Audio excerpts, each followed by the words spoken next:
What policy decisions should African and other governments make to build resilient soil health programs that enhance sustainable agriculture productivity and food security? I'll ask Dr. Nkandawiri. No, thank you indeed. That's a very important question. As I indicated earlier on, I think it is important that national governments take leadership in investing in soil health. But to be able to do that, we need, I think, to generate sufficient evidence in terms of what are the costs of neglecting investments in soil health. What are the costs at the national level? So colleagues who work in the policy space need to generate that evidence so that national governments appreciate that it is going to be costly in the long run. More fundamentally, it is important that governments begin to really look at other target groups in the farming community as a policy option. I think most of us are not fully aware that over the past maybe decade or so, we have an emerging group of entrepreneur commercial farmers across the continent. You go to Kenya, you go to Malawi, Zambia, they are, retirees, whether they're civil servants or they're in private sector, they're really beginning to move into the agriculture sector. They are actually, have got a capital. Those now need to be targeted as an important group of farmers. It's a policy option that the governments may need to look at and say, how do we invest in this group of commercial farmers? But again, we need to understand even a little more about this particular group of farmers. I think some studies done by Michigan State University indicate indeed that, these are the drivers of agriculture transformation, tomorrow, and we need probably to look at them and invest, in those emerging commercial African farmers. But as said earlier on, I think we need to begin to look at tactics, because the bottom line is African governments must take responsibility in investing in soil health. But beyond that, of course, we are very keen that again, I'm speaking as somebody who was actually running the Comprehensive Africa Agriculture Development Program, that we need a global community to be part of the voice that exerts pressure on African governments, but working with African institutions, working with African organizations, particularly within the context of the African Union Commission. It is for this reason that colleagues from IFDC, colleagues from regional policy research institutions are really now moving behind the Fertilizer and Soil Health Summit that is slated to take place in 2022. And again, would like, the global community to join us. We have technical groups that are going to be looking at, some of the critical documents, and, we will be more than, ready, IFDC and the African, constituencies to really work closely with any of the global players to make sure that we generate sufficient evidence that will convince African governments that, it is time we moved in a different direction by investing in African soils. Okay, so Dr. Umu, listening to these last remarks, how could that upcoming conference benefit actually from the UNFSS, where the Coalition of Action for Soil Health emerged as one of the important topics? Yeah, I think the current discussions on food systems kind of put soil health front and center in terms of those priority actions that need to be undertaken and followed up upon. And I think I saw and I heard from Dr. Makandawira, or no, from Julie Howard, that the next step is to for countries to draw agricultural transformation plans. And I think that is great. And if it could be based on a first step in terms of looking at the cost of inaction. I think we really need to bring the sense of urgency and quantify that urgency. So what is it that is going to look like? What would the landscape look like with no action or slow action, in terms of yields, in terms of nutrient losses? So we need to be able to quantify that problem first. And I think both at the regional and national levels, we need to develop regional and soil health improvement strategies as well as national strategies. I know, for instance, ECOWAS has spent the past year developing the regional agricultural input strategy document, and it's a great tool. It assesses the current situation, looks at nutrient depletion, soil resource degradation in the region, and then identifies priority actions to addressing those constraints.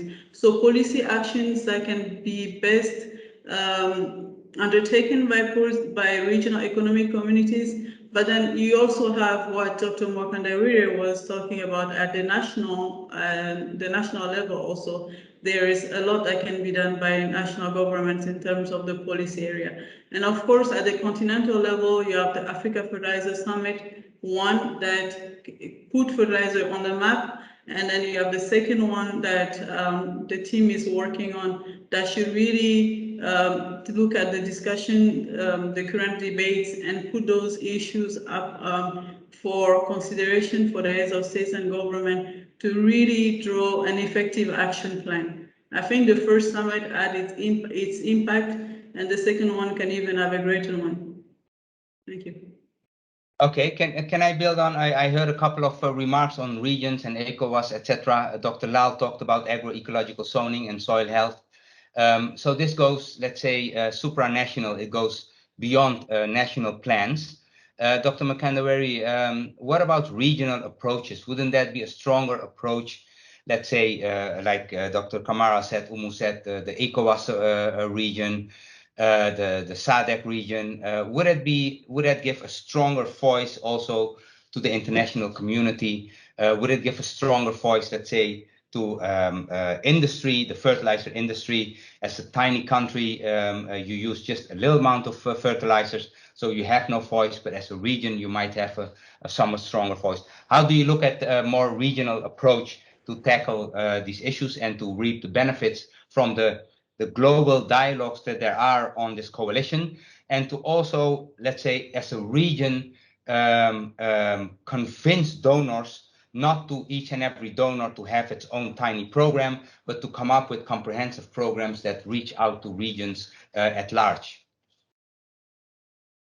Yeah, no, thank you, Prem. I think regional economic communities, as you may appreciate, they've been identified as the building blocks for transformation of the African continents. And it is at the regional level that member states discuss the harmonization of a range of policies, including agricultural policies. For example, in ECOWAS, there is a regional agricultural policy framework. There's also a regional fertilizer policy framework. In COMESA, there have been discussions in coming up with a regional fertilizer policy framework. And it is important that these regional blocks become an important entry point in mobilizing economies of scale, and to make sure that the impact is broadened in terms of member states, and not only that, but beyond that, I think it's about ensuring that there's a peer learning at the regional level, sharing experiences. There are countries which have made excellent advances in the area of soil health, in mapping up their soils in some countries. So the need for sharing knowledge at the regional level becomes important. We have just been discussing with the SADC Executive Secretary, for example, the other day, on the need for identifying regional centers of excellence, which can begin to drive, strategic priorities of the region. And one area, I should say, is really to have a regional center of excellence in driving programs around soil health, providing capacity so that, countries, let's say in Southern Africa, they got one important institution, University of Zambia, for example, which has excellent programs on soil health.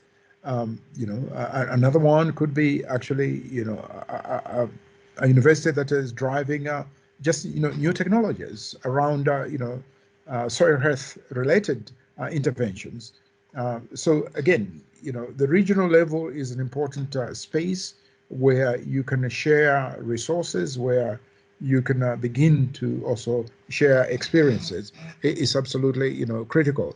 And more than that, of course, the fact that African leaders agree to common positions at the regional level, there's an opportunity there for peer review mechanisms that can be introduced at the regional level to make sure the country is complying to what they agree upon at the regional level.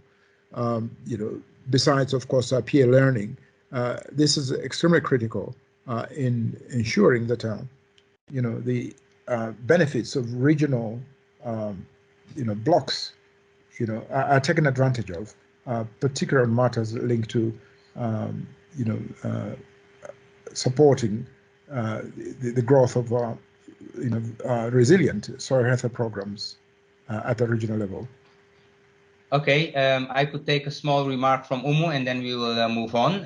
Would you have something to say on the regional approach, Umu?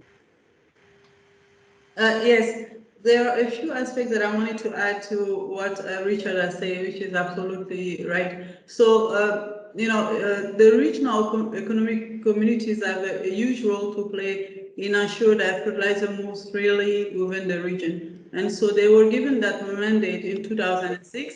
And so it's critical that they keep on implementing that mandate, that fertilizer is a strategic commodity without borders and should move freely, and they should ensure that trade restrictions are lifted in that regard.